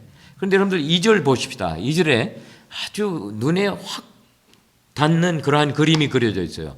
상전의 손을 바라보는 종들의 눈과 같이 여주인의 손을 바라보는 여종의 눈같이 우리의 눈이 야훼 우리 하나님을 바라보며 우리에게 은혜 베풀어 주시기를 기다리나이다. 그런데 여러분들 왜 종들이 남자 상전, 여자 상전에 손을 주목을 하고 있습니까? 여러분들 우리 한국 사극 이런 연속극 그런 거 보면은 하인들이 충실하게 주인 이런 분들의 명령에 따르려고 기다리고 있는 거죠. 대기 상태. 그래서 여기서 손을 본다는 건 뭐예요? 지시를 내리시면은 여기 즉각적인 그래서 그와 같이 근데 이제 그 상황은 아니죠. 그 상전과 종의 관계에서는 그 눈을 봐야 되는데 여기서는 주께서밖에는 자기들에게 은혜를 내릴 분이 없으시기 때문에 그것이 솔직하게 고백이 되어지면서 주께서 은혜를 내리시기까지 저희들은 기다리고 있겠습니다. 그냥 뚫어 주목하고 기다립니다. 그러한 뜻으로 그 상전의 손을 바라보는 종, 여주인의 손을 바라보는 여종 그것이 비교가 사용이 되었고요. 여기에서 이 시편이 우리에게 요구하는 믿음의 현실은 무엇입니까? 우리가 지금까지 접해왔던 내용이 또 나오죠. 주께만 의지하라. 주께만 의지하라. 주는 은혜의 주이시고 은혜를 베푸시는 분이시고 자비를 베푸시는 분이시고 연약한 자를 찾아오셔서 감싸주시는 분이시고 그리하여 다시금 여기 123편에서는요 자기의 연약함을 시편 기자들은 인정하는 것을 어느 누구보다도 잘했던 것 같아요. 또 빨리 했던 것 같아요. 왜냐? 스스로가 스스로를 구원할 수 없는 능력을 시편 기자들은 그만큼 일찌감치 인정을 했고 그랬기 때문에 주의 은혜의 체험도 다른 사람들보다 교만한 자들보다 더 일찍 하고 더 빨리 하고 더 많이 하지 않았을까 나름대로 생각이 됩니다. 오케이, 여러분들 오늘 8시 8분인데 이제 24편으로 갑니다. 우리 편이신 야훼 하나님. 오케이, 제가 조금 빨리 가보도록 할게요. 1절부터 5절까지는 야훼 하나님 한 분만이 자기들을 적으로부터 무찔러 주셨다. 자기들을 적의 손에 죽어가는 것을 막아주셨다. 이러한 것이 1절부터 5절까지 나옵니다. 제가 읽겠습니다. 이스라엘은 이제 말하기를 야훼께서 우리 편에 계시지 아니하셨더라면 우리가 어떻게 하였으랴. 사람들이 우리를 치러 일어날 때에 야훼께서 우리 편에 계시지 아니하셨더라면 그때에 그들의 노여움이 우리에게 맹렬하여 우리를 산채로 삼켰을 것이며 그때에 그 물이 우리를 휩쓸며 시내가 우리 영혼을 삼켰을 것이며 그때에 넘치는 물이 우리 영혼을 삼켰을 것이라. 그런데 여러분들 여기 보면요, 여기 보면은 계속 반복되는 표현들이 나옵니다. 그렇죠? 벌써 1절에 우리 편에 계시지 아니하였더라면 우리가 어떻게 하였으리라. 그 다음에 2절에 그 내용이 또 반복이 돼요. 사람들이 우리를 치러 일어났을 때 야훼께서 우리 편에 계시지 아니하셨더라면. 근데 여러분들 왜 이게 이렇게 몇 번 반복이 되는 필요가 있을까요? 왜 이들은 이렇게 이걸 반복을 해야 하는 거예요? 거기서 이들이 하는 고백이 뭐예요? 하신 분은, 일을 행하시는 분은, 또 우리를 보호하시는 분은 야훼 하나님 한 분이셨습니다. 그렇죠, 여러분들? 이러한 뜻으로 한 번 표현이 되고 또 한 번 표현이 되고 또 우리를 산채로 삼켰을 것이며 삼켰을 것이며 이거는 3번이나 반복이 돼요. 주께서 우리 편에 계시지 아니하셨더라면은 이게 2번이 반복이 되고 그렇지 아니었더라면은 할 뻔했던 현실 속에서는 뭐가 진행이 되는 거예요? 우리 영혼을 삼켰을 것이다. 그런데 이것이 반복되는 이유는 뭐예요? 이걸 통해서 우리에게 그 일보 직전까지 왔는데 구사일생으로 주께서 우리를 구원하셨습니다.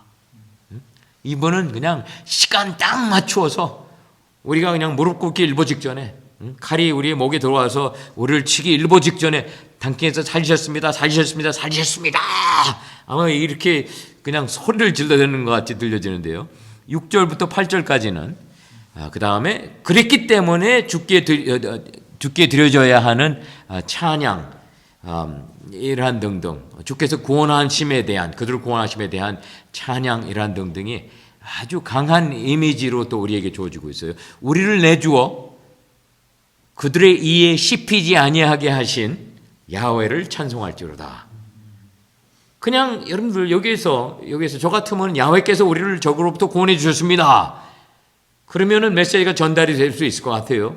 그렇게 하지 않고 우리를 내어주어 그들의 이에 씹히지 아니하게 하신 야훼, 좀 더 구체적으로 야훼께서 어떠한 현실을 막으셨다는 것이 여기에 이렇게 강하게 그림이 그려져 있고요. 우리의 영혼이 찬양권의 올무에서 벗어난 새같이 되었나니 이것도 보세요. 엄청나게 vivid, 아주 그냥 강한 이미지를 저희들이 주고 있는데 올무가 끊어짐으로 우리가 벗어났도다. 자기를 그냥 발목을 낚아치기 일보 직전에서 올무가 끊어지는 기적을 주께서 그다음에 우리의 도움은 여기에 또다시 천지를 지으신 야훼의 이름에 있도다. 그러면서 야훼 하나님을 간증하고 고백하고 당신께서 하신 일입니다. 우리는 우리의 생명, 우리가 지금 아직 살아 생존한 이유는 이 이유는 딱 당신뿐이십니다. 그 내용을 구체적으로 여러분들 여기에서 우리가 나름대로 배워야 할 것이 특히 6절 같은 7절 같은 이러한 표현 등등은요 너무나 비비드하게 어떤 사람이 어디에 가서 흥미진진한 경험을 하고 구사일생으로 왔다 이거예요. 가령 월남전에 참전했다가 죽음을 몇 번 극복하고 그리고 살아온 사람이 그 내용을 그냥 듣는 사람들 아주 열을 내면서 흥미진진하게 하는 그와 비슷한. 근데 왜 이렇게 해야만 했던 거예요? 왜 이렇게 해야만 했던 거예요?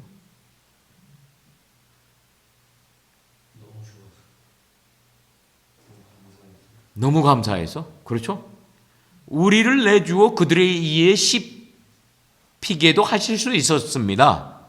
우리 편이 아니셨더라면은.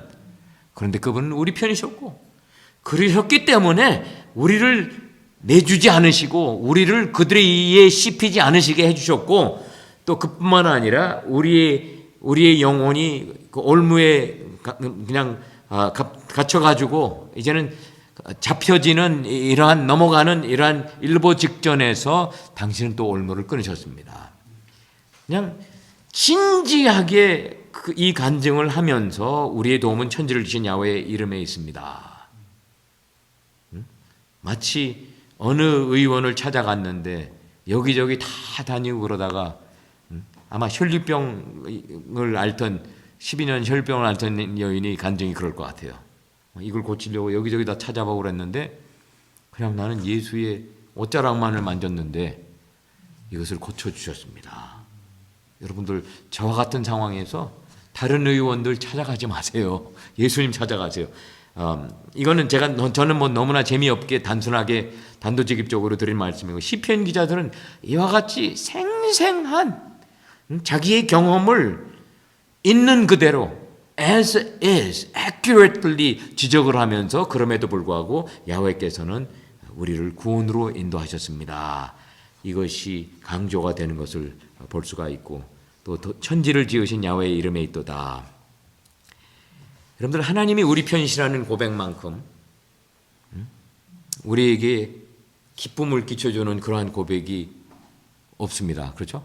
하나님이 우리 편이실 때 사도 바울 그 로마서에서도 그런 표현이 나오죠. If God is for us, who can be against us? 하나님이 우리 편이실 때 누가 감히 우리를 대적하리요? 이런 표현이 나오는데요. 여러분들 저는 그러한 표현 좋습니다. 그런데 그러한 표현만큼 또 다른 중요한 고백이 우리 삶 속에서 밸런스가 맞춰져야 된다고 하면은 어떠한 고백일까요? 우리가 하나님은 우리 편이십니다. 여러분들 제가 미국에 75년대에 이민 와가지고 가는 교회마다 교회가 파탄이 되고 교회가 반으로 갈라져 싸움이 일어나는 몇 번을 경험을 했습니다. 그런데 싸움하면요 서로 뭐를 주장을 합니까? 하나님은 우리 편이시다. 이런 얘기를 해요. 그럴 때에 여기서 하나님은 우리 편이시라는 고백만큼 또 다른 중요한 고백이 있다면은 무엇이라고 생각이 되세요?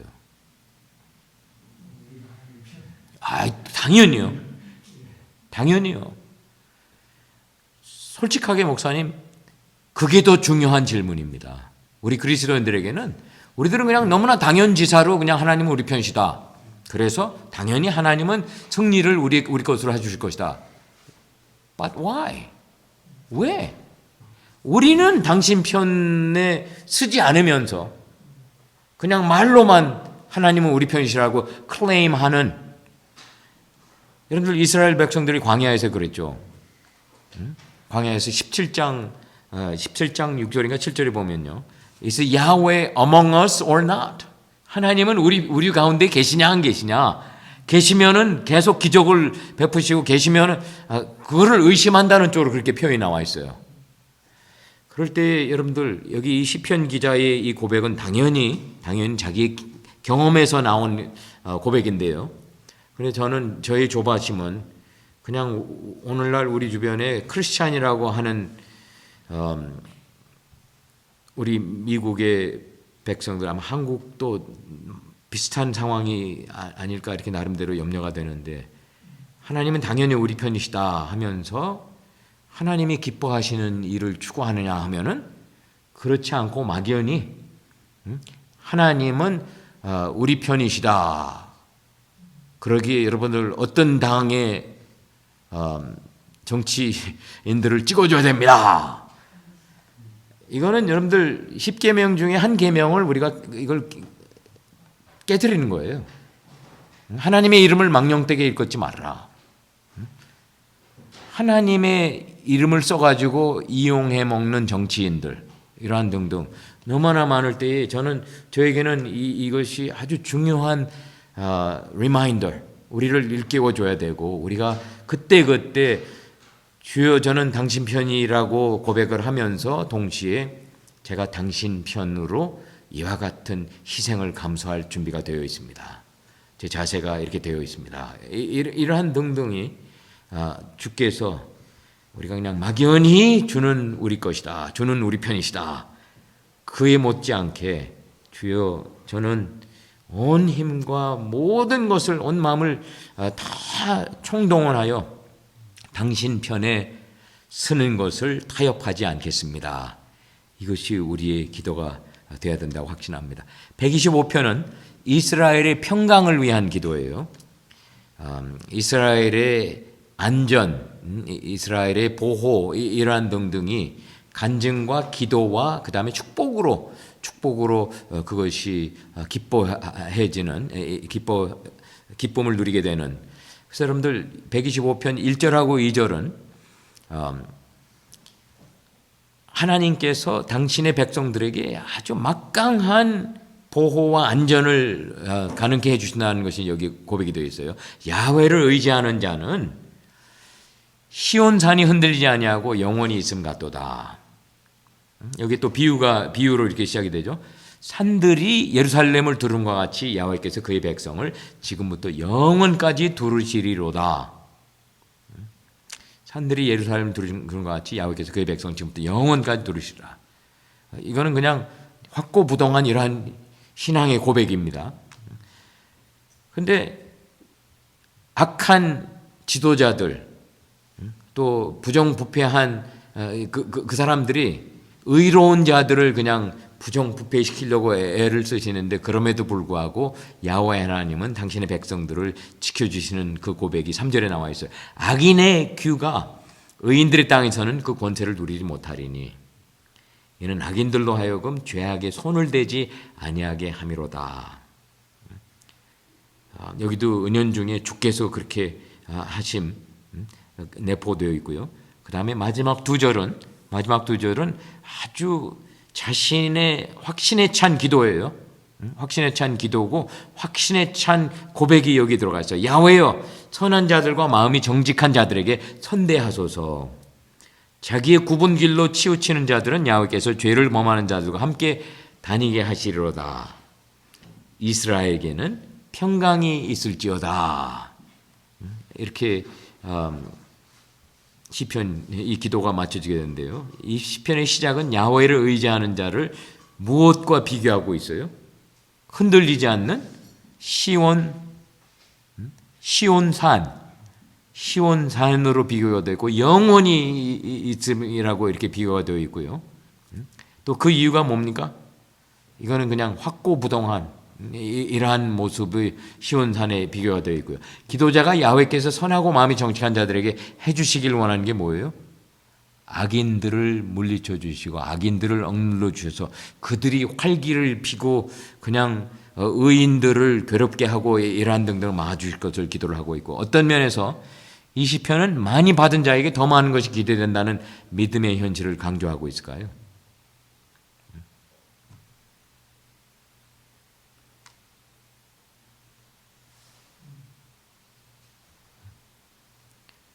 저는 이렇게 답을 생각을 해봤어요. 하나님의 백성에 대한 하나님의 거룩한 언약은 영원하지만 그분의 언약의 동역자들도 주님을 신뢰하고 순종하는 행위에서 보여지는 언약에 관련된 책임을 잘 감당해야 함이 예상이 된다 이거죠. 하나님 한 분만이 언약의 파트너가 아니라 이거죠. 그래서 당신의 파트너인 당신의 백성들도 그들에게 예상이 되어진 언약의 책임을 감당해야 할 것을 지적을 해주고 있습니다. 여러분 126편입니다. 이것만 우리가 하나 더 하고 마치면 저는 기쁠 것 같습니다. 126편은 시온의 회복에 대한 기쁨이 여기에 잘 기록이 되어 있어요. 하나님께서 시온을 회복해 주셨다 이거죠. 그래서 1절부터 3절까지는 하나님께서 회복해 주신 그 시온의 회복의 경험에 대한 기쁨이 여기에 고백이 되어 있습니다. 야훼께서 시온의 포로를 돌려보내실 때에 우리는 꿈꾸는 것 같았도다. 여러분들 이게 꿈이야 생시야? 여러분들 제 어렸을 때는 이런 얘기 어른들이 많이 하셨는데 요즘에는 제 주변에 어른들이 함께 안 사시니까 그런 재미있는 표현들이 들려지는 것이 그립습니다. 이게 꿈이야 생시야? 이게 정말이네? 한번 꼬집어 보면서 서로 그냥 아파. 그때의 우리 입에는 웃음이 가득하고 우리 혀에는 찬양이 찼었도다. 그때의 문나라 가운데에서 말하기를 야훼께서 그들을 위하여 큰 일을 행하셨도다 하였도다. 여러분들 이거는 주님의 백성들만 그 회복의 경험을 하고서 즐거워했던 것이 아니라 이제는 타민족 다른 나라 사람들도 지적을 하면서 정말이네? 이스라엘의 하나님 야훼께서 그들을 위하여 큰 일을 행하셨네. 이 사실을 인정해 주는 그게 또 그들에게는 기쁨의 대상이 되고 야훼께서 우리를 위하여 큰 일을 행하셨으니 우리는 기쁘도다. 근데 4절부터 6절까지는요. 다시금 또 그와 같은 회복을 베풀어 주실 것을 간구하는 모습이 나오고 있습니다. 또 새로운 회복이든지 아니면은 앞부분에서 그 회복의 과정이 시작된 것을 완성을 아마 이스라엘 백성들이 재촉하는 건지 그것은 저는 둘 중에 하나라고만 생각이 되는데 야훼요 우리의 포로를 남방 시내들 같이 돌려보내소서. 아마 여러분들 포로로 유배지에서 드려지는 그러한 기도일 수 있을 것 같고요. 눈물을 흘리며 씨를 뿌리는 자는 기쁨으로 거두리로다. 울며 씨를 뿌리러 나가는 자는 반드시 기쁨으로 그 곡식단을 가지고 돌아오리로다. 여러분들 여기에서 남방 시내들 같이 우리의 포로를 돌려보내 주소서. 이거는 어떤 뜻으로 여러분들 그림이 그려지십니까?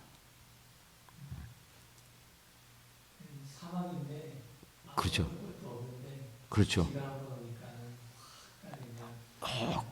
글쎄 말이에요. 목사님 정확하게 지금 여러분들 여기는 사막지대이기 때문에 비가 오면은 흐르는 개울이 있어요.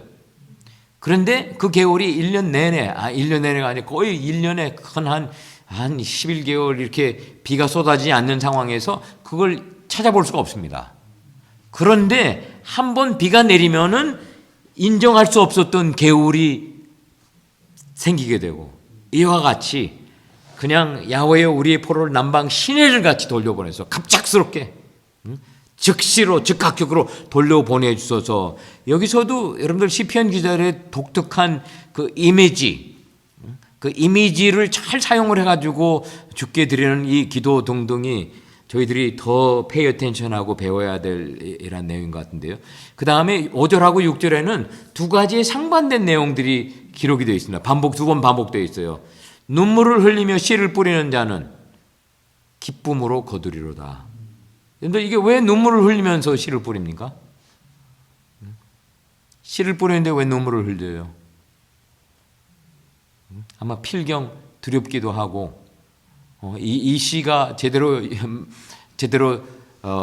연글지 못하면은 여기서 제대로 추수가 되지 않을 때에는 주여 이제는 우리 땅을 뺏겨버리는 이런 상황입니다. 이 씨앗이 없어가지고 먹을 음식도 없고 이런 상황에서 그냥 전당을 잡혔는데 엄청나게 큰 이자를 주기로 약속을 하고 잡혔는데 어쩔 거나 두려움에서 떨림에서 눈물을 흘리며 씨를 뿌리는 자는 기쁨으로 거두리로다. 다시 주께서 회복을 시켜주셨을 때 또 울며 씨를 뿌리러 나가는 자는 이거를 이 이거를 먹이로 해가지고 달라는 아이들의 입이 그냥 울고불고 난리가 났는데 그거를 물리치고 이거를 씨를 뿌리러 가야 한다는 이 무거운 마음, 이러한 등등이 궁극적으로는 기쁨으로 그 곡식의 단을 가지고 돌아온다는 이러한 고백을 할 때 여러분들 정말 하나님께서 시온을 다시금 회복시켜 주신다 하는 확신에 찬 기도가 이렇게 기록이 되어 있어요. 그래서 아마 이것도 필경 유배지에서 포로들을 주께서 다시금 보내주고 석방시켜 주시고 다시금 당신의 백성으로 삼아 주십사 하는 것을 간구하는 그러한 기도를 들려줬습니다. 8시 28분이에요. 오늘 제가 127편까지 하겠다고 했으면 했는데 제가 욕심이 납니다. 하나만 더 할게요. 여러분들 이것은 솔로몬의 고백이라고 이렇게 학자들이 인정을 합니다.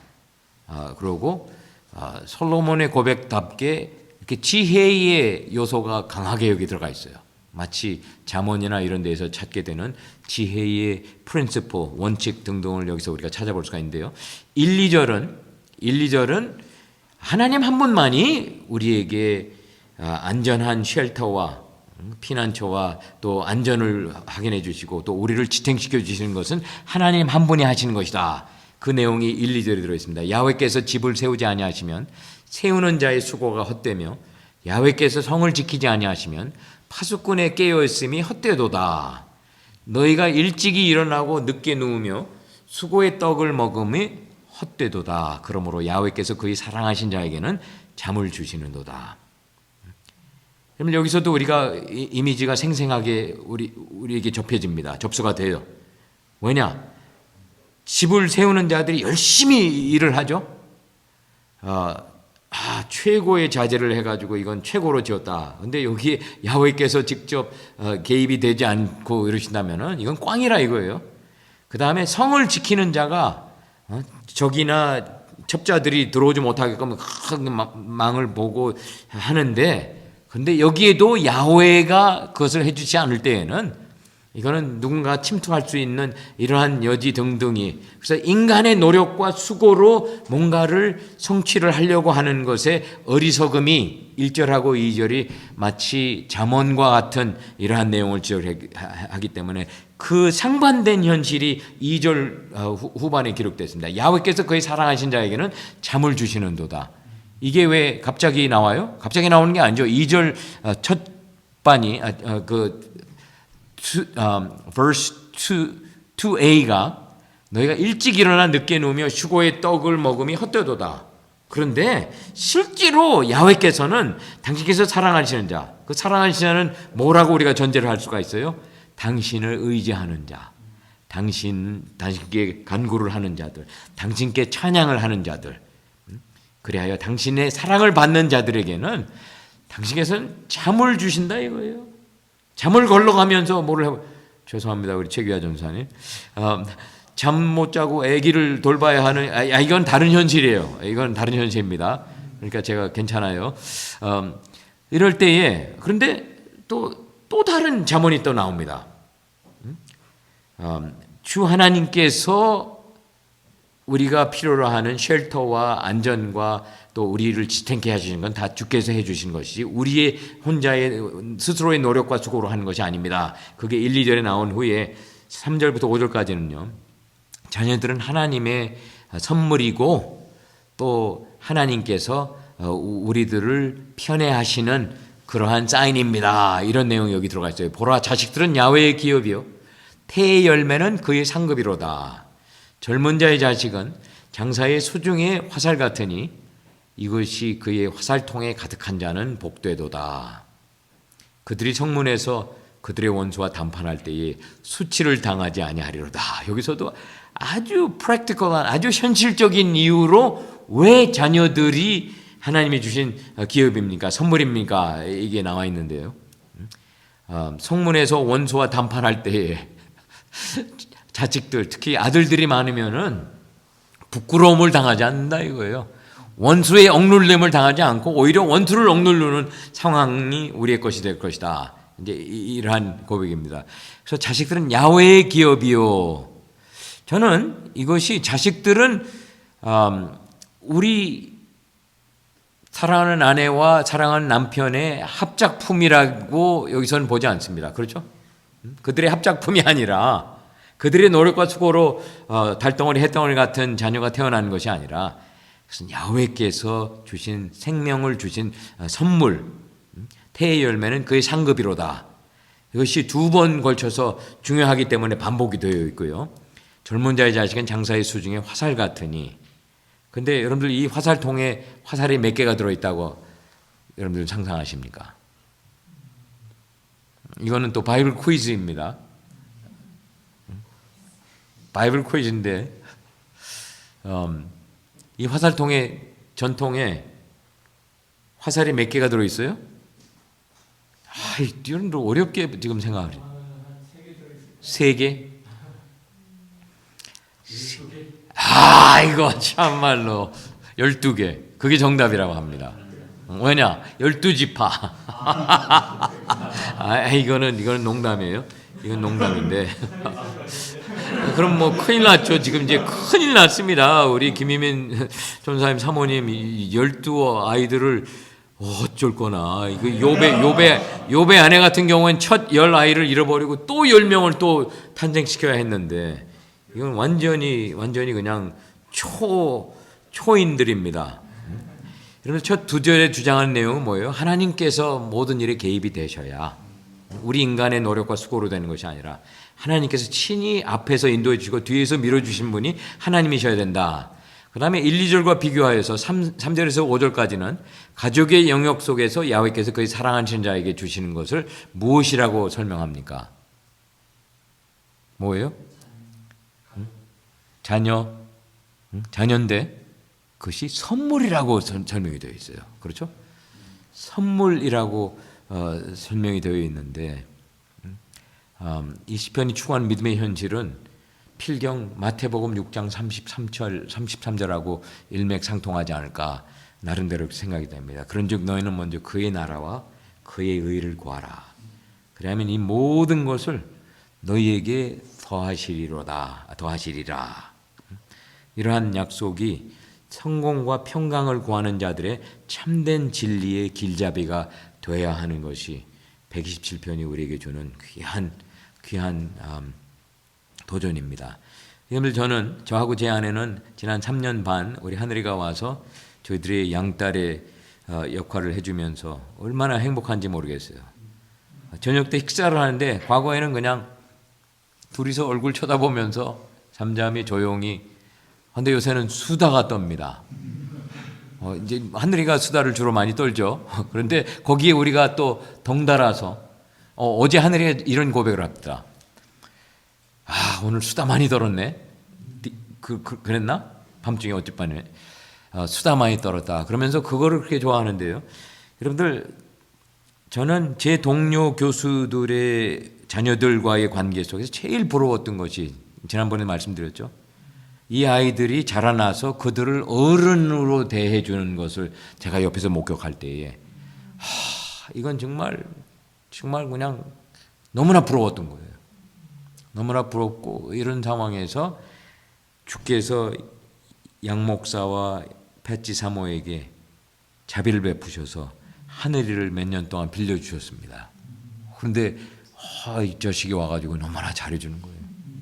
너무나 잘해주는 거예요. 하늘이 나름대로의 자기가 견디고 극복해야 하는 순간순간이 삶 속에서 있었음에도 불구하고 왜 얘는 지금 앞에 있는데 제가 이런 얘기가 너무나 말이 안 되죠. 왜 얘는 이렇게 생각도 건전하고 생각도 긍정적이고 자관 수다 떠는 걸 들어보면은 그렇게 흐뭇하고 감사할 수가 없어요. 여러분 제가 왜 이런 말씀드리면 다른 뜻이 절대로 아닙니다. 하늘이한테 지금 많은 압박이 가고 있습니다. 4년 공부한 후에 1년 더 교육학을 하든지 아니면은 OPT를 해서 5년을 채우고 한국에 들어가라. 그 압박의 한 부분은 또 저희들한테도 와요. 근데 이게 현실이 아니고 현실이고 하는 것은 딱 우리 하늘자매, 하늘전사님 한 분이 결정을 해야 되는 상황에서 저는 하늘이가 한국에 다시 돌아간다 하더라도 너무나 기쁜 거예요. 주여 감사합니다. 저희들 그토록 원했던 한 지붕 밑에서 우리 딸을 주셔가지고 그러한 귀한 축복의 경험을 가능케 하셨네요. 자녀는 정말 당신만이 주실 수 있는 기업이요 상급입니다 하는 것을 저희들이 드디어 경험을 해봤습니다. 그래서 4년 마치고 한국 돌아간다고 해도 조금 섭섭하지 한참 기뻐할 것 같아요.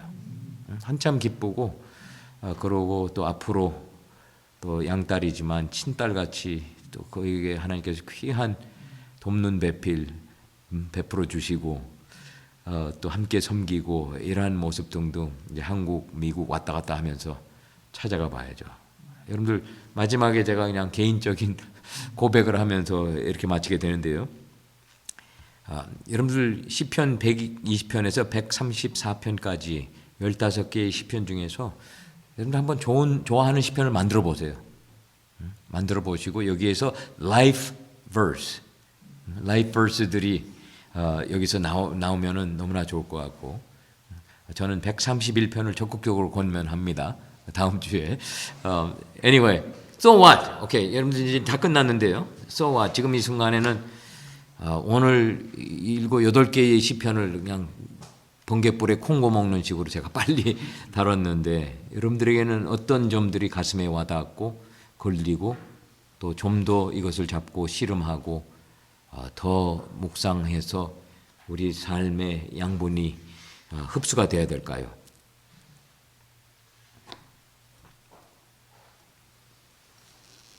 저는 이걸 보면서 조금 이 신앙의 여정 같다라는 생각이 조금 들었습니다. 신앙이 그렇죠? 그런 세상을 살면서 상한 마음 가지고 있다가 주님께로 나아가겠다는 생각을 늘 바라고 있고 예루살렘에 가면서 예루살렘이 마치 아프게 보이는데 축복하면서 이렇게 주님의 전에 들어가서 은혜를 사모하는 그 마음을 쏟아내는 모습도 보이는 것 같고 그러면서 이제 그때 딱 생각이 든다는 생각이 들었어요. 하나님이 지켜주지 않았으면 어떻겠구나. 그렇죠. 그러면서 정말 감사한 마음이 이렇게 나오면서 정말 그 주님을 의지한다는 영원한 산처럼 흔들리지 않는다. 네. 근데 이제 그러면서도 또 이제 122편을 넘으니까 마치 무너진 성전을 다시 이제는 건축해야 되는 그런 모습도 이렇게 보이는 것 같고 눈물을 흘리며 씨를 뿌리면 기쁨을 거두겠다는 것이 하지만 현실은 무너지지 그렇죠. 않았던 그런 삶의 현실 하지만 깨끗했다는 모습도 그래서 이제 근데 이 세우는 게 열심히 세우지만 주님이 함께하지 않으시면 헛되구나. 그렇죠. 근데 내 모든 수고와 눈물과 아픔에 결국 모든 수고의 한부분 하나님이 이렇게 가족을 주시는구나. 자녀를 보시고 우리의 살아가는 모습들이 이렇게 쭉 보이는 그래요. 저는 지난번에 사모님한테서 우리 켈리가 정말 미라클 베이비인 거를 깨달은 후에 주께서 이러시는구나. 이거는 남인데도 닭살이도 없고 너무나 감사하고 켈리를 볼 때마다 이야 얘가 보통이 아니네. 하나님의 축복이 얘구나. 이런 걸 깨닫게 되고요. 조 목사님은 저는 주께서 참 귀한 경험들 많이 허락해 주시고 궁극적으로는 우리 학교에서 좀 교수로 되셨으면 얼마나 좋을까. 저는 나름대로 이러한 이제 은퇴 1년 반이면 1년 7개월이면 은퇴하는 교수의 입장에서 난 주께 의지하셔서 승리하시고 또 더 크게 쓰임 받으시는 그러한 기도 제가 하도록 하겠습니다. 네, 조 목사님 향해서 기도할 때, 예. 또 다른 분들은요. 우리 김전 도사님, 또 사모님, 최희전 도사님 세 분 다 이번에 코비드 그냥 아픔의 경험을 하시고 고역을 치르셨는데 또 주께서 보호해 주셨어요. 그렇죠? 너무나 감사하고 또 새 생명을 경험한 우리 최전 도사님, 이건 뭐 하늘아 이따 사진 또 나왔으니까 한번 보여달라고 해봐. 이건 햇덩어리 달덩어리 너무나 감사하고요. 예. 어떤 소감이 있으십니까? 간단하게 좀 아내가 대단하다, 여자 엄마가 대단하다는 저는 아이가 태어나도 솔직히 기쁘긴 한데 그 생각인데 아내는 그렇게 처음 아기를 가지고 나서 뭐라 그러지 이렇게 밑덧을 너무 심하게 하고 일주일 동못 먹고 그런데 불구하고 또 뭐 랍스터 잘못 먹어서 그 지리택을 먹어야 되는데 불구하고 애쉬가 못 먹는 안 먹는 거예요. 아이들. 저 그때 진짜 감동받았어요. 아, 이 엄마가 이렇게. 근데 그것들 하나하나 보면서 느끼는 건데 그렇게 힘들어하고 허리가 아프고 막 너무 힘들고 그런데도 끝까지 참고 버티고 나중에 아이를 해산할 때 정말 뭐랄까 저 남자들 절대 경험하지 못하는 그런 거를 정말 여자들이 대단하다. 특히 엄마들이 대단하다는 생각을 좀 했고 그걸 통해서 아내도 잘해야겠다. 목사님 말씀이 해피 와이프 해서 나한테 말씀하시는데 정말 좀 고생이 정말 이모랑 저모도 아니고 그걸 견뎌내고 이기고 하는 걸 통해서 나도 낫다. 잘 참는다. 그래서 여기서는 말씀 116절에 눈물 흘리며 씨를 뿌리는 자는 기쁨을 거둔다라는 게 자 이름이 이엘이 기쁨 이자였어서 이걸 딱 읽는데 그 마음이 더 들었고 이게 경험하지 못한 그 경험을 보니까 내가 삶에 더 겸손해야겠다. 예. 생명을 태어나는 아멘. 좋습니다. 너무나 우리에겐 너무나 큰 경사고요. 또 이엘이 저희들은 이제 이사 가기 전까지 이엘이 자라나는 거 옆에서 열심히 지켜보고 응원을 하겠습니다. 예. 아멘. 그리고 절대로 이러시면 안 돼요. 아기가 깨어서 관심을 필요로 할 때에 두 부부가 자고 있다가 남편이 발로 아내의 발을 탁탁 찬다고 합니다. 그런 얘기는 저는 들었어요. 근데 그런 남편은 좋지 않다고 그러죠? 제가 똥 기저귀 갈 밥하고 빨래. 그러세요? 그러면 희망이 있어요. 우리 최준수 사님 집에는 정말 희망이 있습니다. 예.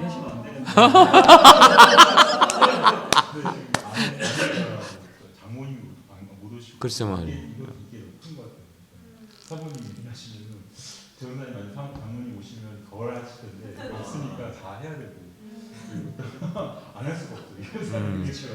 안 할 수가 없어요. 해야 되고 하면서 그리고 중요한 시간이고 이 시간에 안 하면 또 많이 그가 삐지고 또 약간 그 포스트팔럼이라고 해서 그 우울증 것처럼.